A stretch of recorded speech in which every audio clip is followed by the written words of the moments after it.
Hello and welcome once again to the Performance Centre here at Howley Hall Golf Club in Leeds, where today I'm taking a look at the brand new G425 Fairway woods from PING.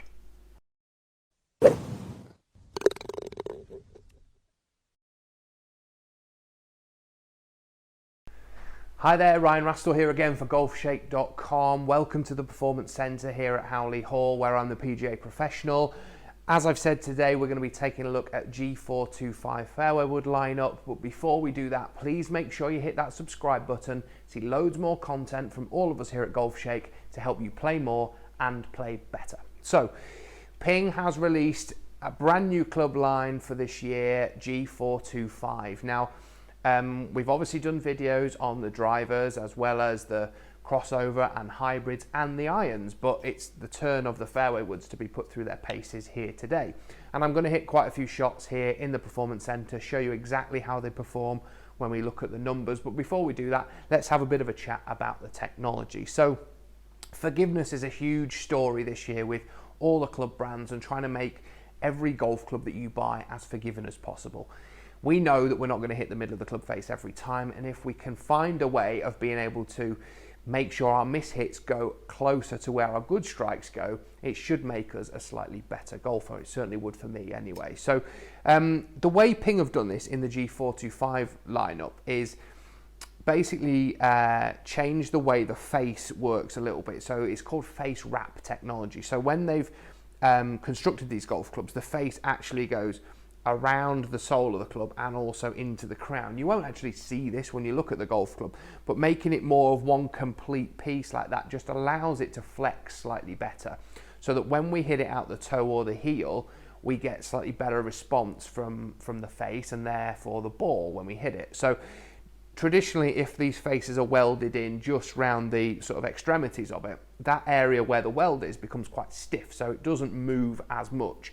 And certainly if we hit it low out the toe or the heel or out the top of the golf club, we tend to lose quite a lot of ball speed because we're not getting anything going back into the golf ball. Now, that's the way that this face wrap technology is trying to help us as a golfer and trying to help our mishits and getting that ball going a bit further for us.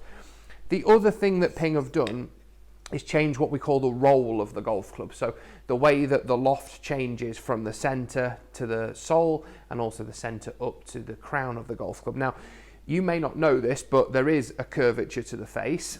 And obviously if we hit it out the top of the golf club, it tends to come off with higher loft, and out the bottom, lower loft. So what PING have actually done is address this by changing it slightly so that when we hit shots out the bottom, they're not going to launch as low and spin as much as they did before, and then out the top they're not going to launch as high and spin as little as they did before. So they've kind of made the ball flight slightly more consistent when, again, we don't hit the middle of the face. So if we hit one low out the club, this is where it's particularly going to improve, I think, out the bottom. Is, like I say, normally these come out low with loads of spin and you see they're just weak kind of shots that climb and don't really go anywhere. Now, the way that PING have changed the way the roll works on the face is going to help these to launch ever so slightly higher and spin a little bit more, spin a little bit less, so that it actually gets the ball flight slightly more penetrating, really, even when we don't hit that ball out the middle of the face. So when we hit it low, it's going to launch, like I said, a little bit higher and spin a little bit less. Now, we also see the introduction of smart grips throughout the entire range here with PING. So the Arccos Caddie Smart Grip is something you'll have seen in other products out there on the market, but PING now have this relationship with Arccos, and every single golf club now is available with the chip in the top of the grip there, so you can really keep a good track on how far you're hitting all these golf clubs. And hopefully, if you've got them throughout your entire set, it will really help you see where your strengths and weaknesses are in your game as well. So we've got three very different models here as well. So I'm going to start with the LST. So this is the lowest spinning of the three. As you can see, it's a little bit smaller profile when you sit it behind the ball there, but still great looking fairway wood, sits really nicely behind the ball. Quite a sort of traditional shape, I would say, to it, and easily aligning with the three dots on the top of the golf club as well. Available in 14.5 degrees, but obviously with the way that we can adjust this, the loft can be adjusted up and down as well. But for that player, particularly higher club head speed player who might need to try and flight that ball down a little bit, take some spin off, this could be the model that's really going to help you. Then when we move on to the Max, which I think is probably going to suit the widest array of golfer out there, we can see a slightly bigger footprint, although it's not huge. You know, it doesn't look too dissimilar, I don't think, to the LST. But what you're going to see in this is a bit lower and deeper weight and CG, so it's going to help you to get the ball in the air a little bit more. Probably will be slightly higher spinning than the LST, as you would expect, and available in 14.5 in a 3-wood, 17.5 in a 5-wood, 20.5 in a 7-wood, and 23.5 in a 9-wood, should you want one of those as well. So it really is the one that's available in the most different lofts. So then when we move on to SFT, so straight flight technology, this is the one that's going to suit your player who maybe loses balls to the right a little bit, a bit of a slicier kind of ball flight potentially. We can see the footprint is a little bit bigger. We've got the weight stretched back there, and this time it's slightly more towards the heel of the golf club as well. So that's helping promote that draw kind of bias, if you like, and really getting that toe to turn over a little bit more. Available in slightly higher lofts each time, so 16, 19 and 22 in a 3, 5 and 7 wood. So if you're that player who needs that help, that's out there for you as well. So what we're going to do right now is get on the Trackman, hit some shots with all of them and see exactly how they perform. Now, the great thing about Ping, whenever we get products into test, is they ask us what spec we want in all of these clubs. So I've actually got the shafts and grip sizes, everything that all suit me. I went for a fitting with Ping probably about a year and a half ago now, which we've got the video on the channel there as well, so it shows you exactly what we got fitted for.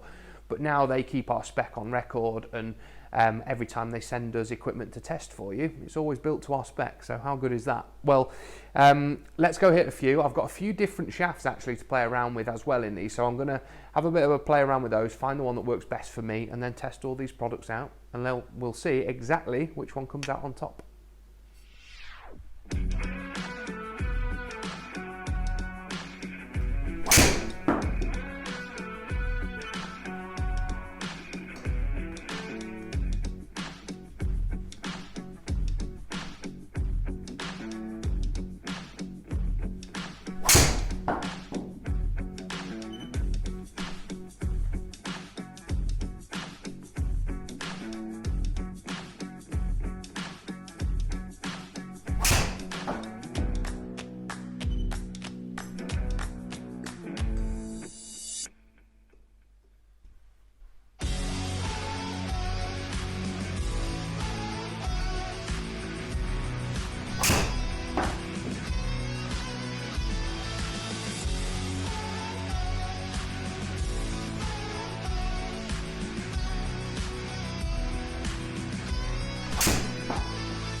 So let's take a look at some of these numbers that we're seeing with all 3 models of this fairway wood. So let's start with SFT. Now, I knew that this wasn't going to be the one for me as soon as I saw it. Really big footprint, designed to hit the ball much higher, a bit more kind of draw bias help to it as well, all things that I absolutely don't need.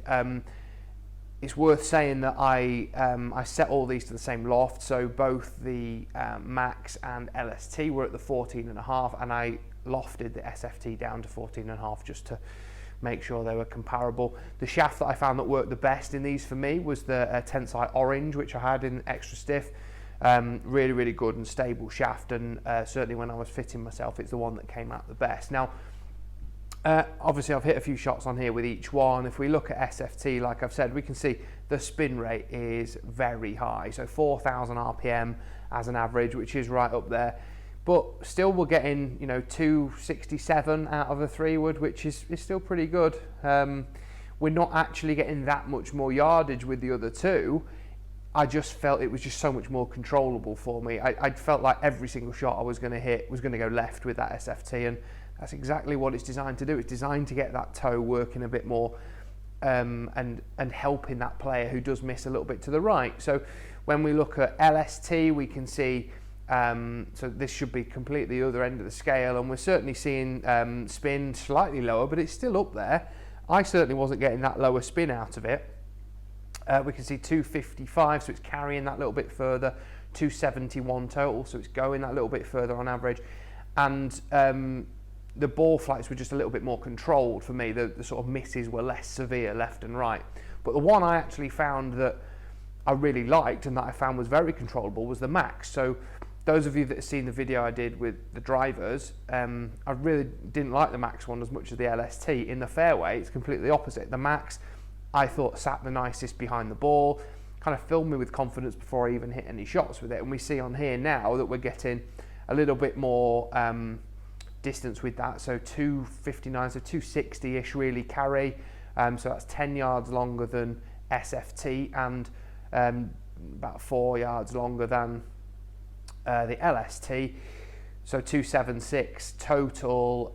It's kind of mid in terms of the flight as well. The LST, weirdly, I've hit on average the highest. I just got a few that kind of just went up on me and went a bit high and right, but yeah, I don't. It's obviously me that's done that. It's not the golf club per se. But yeah, I just didn't find it quite as forgiving as the Max. When I've hit that, even some of the poorer strikes were coming out nice and straight, which is good. And certainly we can see on the basis of the test I've done here, the Max has come out on top. And certainly I don't look at any of the numbers when I'm hitting these. I just hit the shots, turn all the numbers off as you've seen, and hit them. And I knew straight away that the Max was going to be the best when I came back here, and this has obviously proved me right. So, so yeah, I really, really like the Max fairway wood. They do sound, contrary to the drivers that sound quite loud, these don't sound quite as loud. They sound a bit more kind of dull and thuddy, which I quite like. The shape of them looks really good.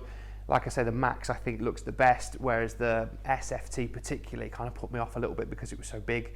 And the face is so shallow, but it's definitely going to suit that player that needs a little bit more help to start the ball a bit further left. So hope you've enjoyed watching that. I've loved testing them. It's great to see the extremes of one end of the spectrum and another, and just see how they perform here on the Trackman.